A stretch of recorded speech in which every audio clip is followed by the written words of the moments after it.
Welcome to Sanmarga classes.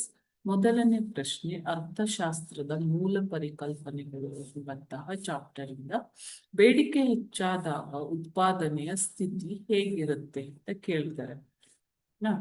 So ಬೇಡಿಕೆ ಅಂತಂದ್ರೆ ಏನು? ಬೇಡಿಕೆ ಅಂತಂದ್ರೆ ಒಂದು ಉತ್ತಮ ಉತ್ಪನ್ನ ಅಥವಾ ಸೇವೆಯ ಬಗ್ಗೆ ಇರುವ ಆಸೆ ಮತ್ತು ಅದಕ್ಕಾಗಿ ಪಾವತಿಸಲು ಅಂದ್ರೆ ಕೊಡಲು ಇರುವಂತಹ ಹಣದ ಸಾಮರ್ಥ್ಯವನ್ನ ನಾವು ಬೇಡಿಕೆ ಅಂತ ಹೇಳ್ತೀವಿ. ವೆಚ್ಚ ಮಾಡುವ ಶಕ್ತಿ, ಪಾವತಿ ಅಂತಂದ್ರೆ ಏನು ಮಕ್ಕಳೇ? ವೆಚ್ಚ ಮಾಡುವ ಶಕ್ತಿ ಇದ್ದರೆ ಅದನ್ನ ನಾವು ಬೇಡಿಕೆ ಅಂತ ಕರಿತೀವಿ. ಓಕೆನಾ?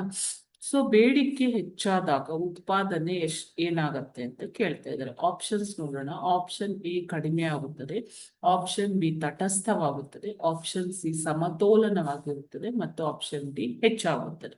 ಸೊ ಬೇಡಿಕೆ ಹೆಚ್ಚಾದಾಗ ಸಾಮಾನ್ಯವಾಗಿ ಬೆಲೆಗಳು ಕಡಿಮೆ ಆಗುತ್ತವೆ ಅಲ್ವಾ? ಬೆಲೆಗಳು ಇಳಿದಂತೆ ಬೇಡಿಕೆ ಹೆಚ್ಚಾಗುತ್ತದೆ.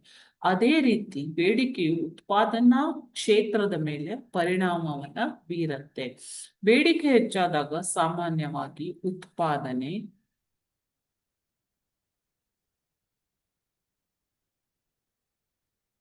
ಉದ್ಯೋಗ ಮತ್ತು ವರಮಾನ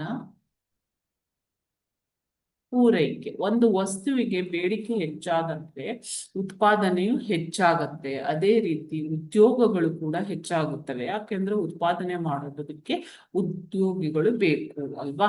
ಕಾರ್ಮಿಕರು ಬೇಕು. ವರಮಾನ ಕೂಡ ಹೆಚ್ಚಾಗತ್ತೆ. ಅದೇ ರೀತಿ ಪೂರೈಕೆ, ಒಂದು ವಸ್ತುವಿನ ಪೂರೈಕೆ, ಮಾರುಕಟ್ಟೆಗೆ ಬೇಡಿಕೆ ಹೆಚ್ಚಾದಾಗ ಪೂರೈಕೆ ಹೆಚ್ಚಾಗತ್ತೆ. ಓಕೆ, ಸೊ ಈ ಎಲ್ಲ ಒಂದು ಕ್ಷೇತ್ರಗಳು, ಉತ್ಪಾದನೆ ಹೆಚ್ಚಾದಾಗ ಬೇಡಿಕೆ ಹೆಚ್ಚಾದಾಗ ಉತ್ಪಾದನೆ, ಉದ್ಯೋಗ, ವರಮಾನ, ಪೂರೈಕೆ ಎಲ್ಲವೂ ಹೆಚ್ಚಾಗತ್ತೆ ಮಕ್ಕಳು. Okay, thank you.